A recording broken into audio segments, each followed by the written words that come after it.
Эфирда яңалыклар вакыты, студияда Лина Хәсәншина. Әлмәт пауэрлифтинг белән шөгыльләнүче ил спортчыларын җыйды.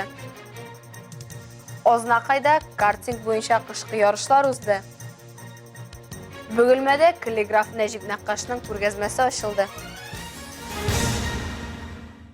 Әлмәт пауэрлифтинг спорт түрі тарихында беренче тапкыр Татарстан кубогына ачык ярышлар узды. Анда Татарстан һәм Россия төбәкләреннән 57 спортчы катнашты. Иң яшь спортчыга 10 яшь була, иң өлкәненә 82. Үз-үзеңне җиңүгә киртәләр юклыгына Рәдифә Нугманова да инанып кайтты. Әлмәттә Татарстан кубогына ачык ярышлар беренче тапкыр уза. Аны гамәлгә куярга Татнефть хәйрия фонды ярдәм иткән. Ярышларда Татарстан шәһәрләреннән спортчылар да, Россия баһадирлары да катнашты. Пауэрлифтинг спорт төре буларак көчлеләр спорты булып санала һәм мышлыкта да шулай. Чөнки әлеге спорт төрен сайлаучылардан пауэрлифтинг белек ныклыгыннан төш рух ныклыгында таләп итә. Нәсимә ханым Закирова Яршалы каласыннан килгән. 82 яшенә җиткән ханым РСФСРның атказанган укытучысы, СССРның мәгариф отличнигы, КамАЗ төзелеше ударнигы. Бүген КамАЗда фольклор ансамблен җитәкли. Күп төрле бүләкләре һәм дәрәҗәләре исемнәре арасында спорт буенча гына булмаган. Ятып калганчы атып калыйм дип монысына да тәвәккәлләгән. Ярты ел эчендә Нәсимә апа 2 тапкыр дөнья чемпионы исеменә лаек булган. Әлеге ярышларда да җиңүче булды. Курыкмадым да, курыкмыйм да, бернинди андый куркый дигән нәрсә юк, башыма да керми. Тып-тыныч кына киләм дә күтәрәм. Тегендә тренировкага йөрибез. 2 раза в неделю на тренировки ходим, тренажерный зал. И принимаю участие во всех соревнованиях. Спортка килдеңме, ул тулысы белән үзенә буйсындыра, көч бирә, дәрт тарттырады. Армрестлинг буенча Россия чемпионы Фәрис ага Нурдинов та. Мин баштан армрестлинг белән шөгыльләндем. Мастер спорта Россия армрестлинг идем. Хәзер күчтем икенче төргә 2017 елдан бирле армрестлингка күчтем. Безнең команда менә ветераннар, инвалидлар бер ярышка барабыз. Менә мин беренче бардым Сочида. Мастер спорта международный классын үтәгәнмен, белмәдем. Бездекілер барысы да білді, шунан тұтындар ярышырға. Ебетіне бізде қазір мастер спорты бар енді. 3 кішіде бар мастер спорты международный классы бар міне. Бұл спорт бір керіп кеткен шағырдан шығып болмай. Оештыручылар фикеренчә, бу спорт төре даимилекне ярата. Пауэрлифтингта үсеш өчен атнасына 3 көн шөгыльләнергә кирәк. Шулай эшләгәндә нәтиҗәләр көттермәс ди пауэрлифтинг буенча Татарстан Республикасы Милли ассоциация президенты Ришат Фәттахов. Сүз уңайыннан Россиядә пауэрлифтинг буенча төрле дәрәҗәдәге ярышларда 12 000 спортчы катнаша. У нас 15 мастеров спорта международного класса, около 50 мастеров спорта, ну и разрядники там очень много. Ярышларда бүләкләр армлифтингның 2 төре, бицепска штанга күтәрүнең 4 төре буенча уйнатылды. Чираттагы шунда җыен апрель аенда узачак ди оештыручылар. Рәдифә Нугманова, Айдар Кабиров, яңалыклар вакыты, Луч, Әлмәт телекомпаниясе. Татнефть спорт комплексында исә волейбол турниры узды. Анда 14-15 яшьлек егетләр катнашты. Елдагыча ватанны саклаучылар көненә багышланган ярышлар бөтен Россия статусында булуга карамастан, бирегә Казакстан волейболчылары да килгән иде. Ватанны саклаучылар көненә багышланган бу ярышлар калабызда ел сайын февраль аенда уза. Бу елда анда Уральск, Уфа, Чистай һәм Җәлил бистәсе, шулай ук Әлмәтнең 2 командасы катнашты. Мне нравится заниматься волейболом. Это интересная, красочная игра, которая дает тебе множество эмоций и хорошее настроение. Настрой боевой, готовились и готовы показать хорошую игру. Спорт шәхесне формалаштыручы юнәлешләрнең берсе булып тора. Волейбол шуның өстәвенә әле берләштерә дә егетләр. Я капитан команды, занимаюсь 2,5 года. Так, про команду могу сказать. Мы занимали, чемпион области занимали. Так, несколько турниров занимали, в России ездили много раз. Волейбол үсешендә Татнефть компаниясе дә үзенең лаеклы өлешен кертә. Мы признаем, что это перспективный, красивый, очень быстрый вид спорта. Наши дети с желанием тренируются и достигают таких уже высоких результатов. Сегодня эти соревнования по волейболу, особенно в городе Альметьевске, они довольно серьезно поддерживаются самой компанией, профсоюзной организацией, Федерацией волейбола. Турнирда 2008 һәм 2009 елда туган егетләр катнашты. 3 көн эчендә әйләнеш системасы буенча барлыгы 15 уен узды. Нәтиҗәдә беренчелекне Уфа командасы яулады. Икенче урында Әлмәт командасы, өченчедә Уральск. Ознакайда картинг буенча район башлыгы кубогына 4-нче ачык кышкы ярышлар узды. Анда Татарстан һәм Башкортстан республикаларының 12 район шәһәреннән 95 пилот катнашты. Бу хакта махсус хәбәрчебез Илмира Шәрифуллина дәвам итә.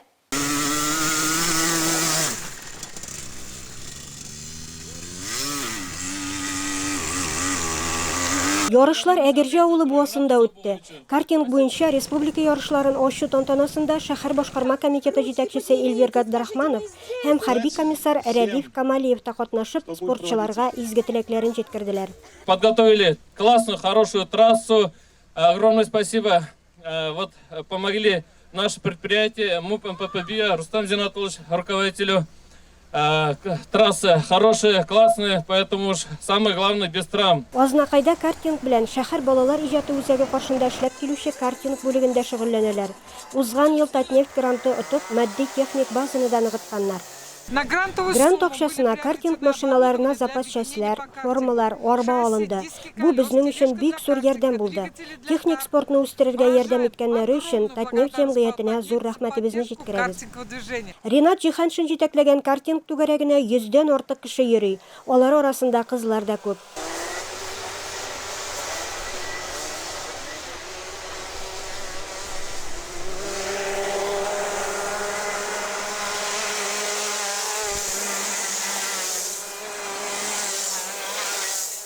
Ярышлар 9 категория буенча уздырылды. Илмира Шәрифуллина, Рөстәм Акбаров, яңалыклар вакыты, Луч Әлмәт телекомпаниясе.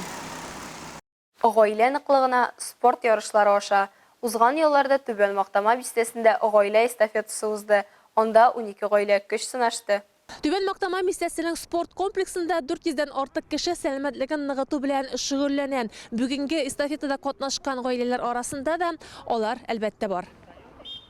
Айдар, Ольга һәм Камал Даутовлар Түбән Мактама бистәсендә яши. Эстафета турында белгәч тә, гаилә бик теләп катнашырга була. Беренчедән, бу бистә халкын берләштерә, икенчедән, юлларны гаилә белән уздырыр өчен менә дигән мөмкинлек дип саныйлар. Я родилась в Мактаме, я здесь выросла. Мне было очень интересно посмотреть, сколько народу соберется, как вообще мы можем проводить время в нашем родном поселке. Ярышларны Түбән Мактаманың Дивон спорт комплексы оештырган. Директоры Илшат Гыйниятуллин сүзләренчә, бистә халкының мондый составта һәм мондый вакытта беренче тапкыр гына җыелулары.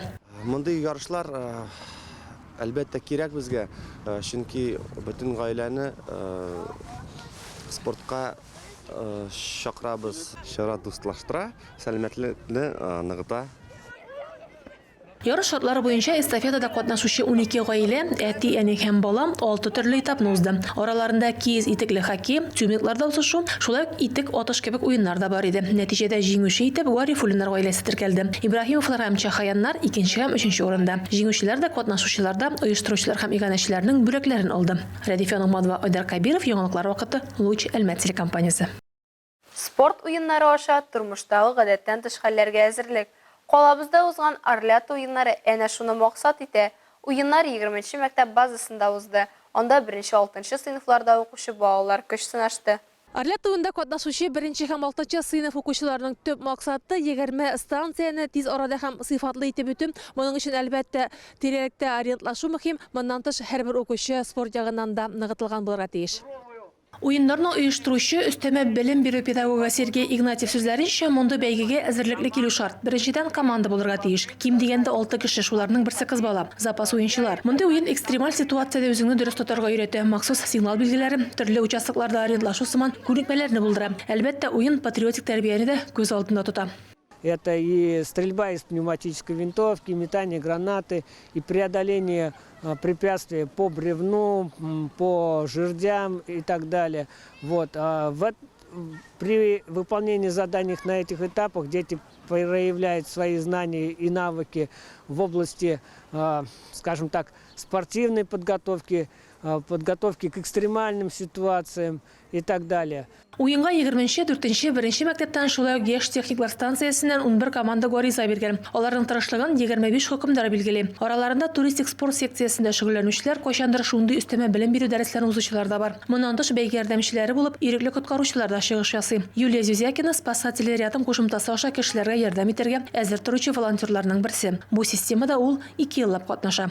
Спасатели, которые стоят в дежурстве, у них тоже приложение на телефоне, они видят ваш вызов и там, где не может приехать, например, быстро скорая помощь, они оказывают первую помощь, подходят. Мы круглосуточно стоим на дежурстве. В Альметьевске у нас несколько человек, кто прошел обучение в рамках первой помощи через эту систему и постоянно готовы оказывать первую помощь. Ярышларның баш хөкемдары Сергей Семенович сүзләренчә, Әлмәттә туристик спорт профиле берләшмәсе яшь техниклар станциясендә Олимп яшь үсмерләр клубында үсеш алган. Рәдифа Нугмадовайдар Кабиров, яңалыклар вакыты, Луч Әлмәт телекомпаниясе. Бөгелмәдә Ходай атласы исемендәге фонд каллиграф Нәҗип Нәккашның күргәзмәсен оештырды. Татар мәдәнияте үзәгендә аның 40-тан артык хезмәте урын алды. Күргәзмә ачу тантанасында Бөгелмәдәге махсус хәбәрчебез Айгөл Шәрәфиева да булып кайтты. Нәҗип Нәккаш Бөгелмәдә беренче тапкыр. Аны бирегә олылап Ходай атласы исемендәге фонд җитәкчелеге чакырып алган. Татар тарихына, татар сәнгатенә зур өлеш керткән остазны биекләп мәгърифәтче билгесен тапшыралар. Татарстаныбызда быел игълан ителгән мәдәниятләр һәм гореф-гадәтләр елын искә алып, һәм инде Нәҗип абыйның әле быелгысы елы юбилей елында без мәктәп балаларына һәм укытучыларыбызга, бигрәк тә татар теле һәм әдәбияты укытучыларына шушы күргәзмәне бүләк итәргә булдык. Күргәзмә үзенчәлекле. Биредә Нәҗип Нәккаш тарафыннан пыялада, кәгазьдә, башка төрле материалларда эшләнгән 40-тан артык шамаил һәм тугралар белән танышырга була. Рәссамның тугралары дәүләт эшлеклеләренә, язучыларга, шагыйрьләргә багышлап иҗат ителгән. Гарәп каллиграфиясе белән язылган шамаилләрдә хадисләр, Габдулла Тукайның шигырьләре дә урын алган. Безнең гадәттә каллиграфлар Коръәннән язалар аятлар. Ләкин алар бик күп һәм бик күп шуңман шөгыльләнә. Мин инде Коръән белән генә шикләнмим. Безнең үзебезнең татар әдәбияты, татарның көчле әсәрләре, фәлсәфи әйберләре шушы язу белән язылган. Шуңа мин күбрәк безнең пайгамбарның хадисләрен авызлаш булган юлларын язам. Тукай үзе пайгамбар кебек ул. Аның һәрбер юлы диярлек шушы шамаилгә язуга саралып тора. Нәҗип Нәккашның рәсемнәре белән Россия төбәкләре халыклары, Иран һәм Төркия халкы да таныш. Әмма бөгелмәлеләр аның иҗаты белән бер ай дәвамында соклана алачак. Күргәзмә татар мәдәният үзәгендә эшли. Айгөл Шәрәфиева, Зирак Сәйдкулов, яңалыклар вакыты, Әлмәт Луч телекомпаниясе. Әлегә шулар, мин Динә Хәсән, монтаж операторы Оля Берамалова, сезнең белән сау булашабыз. Исән-имин булыгыз.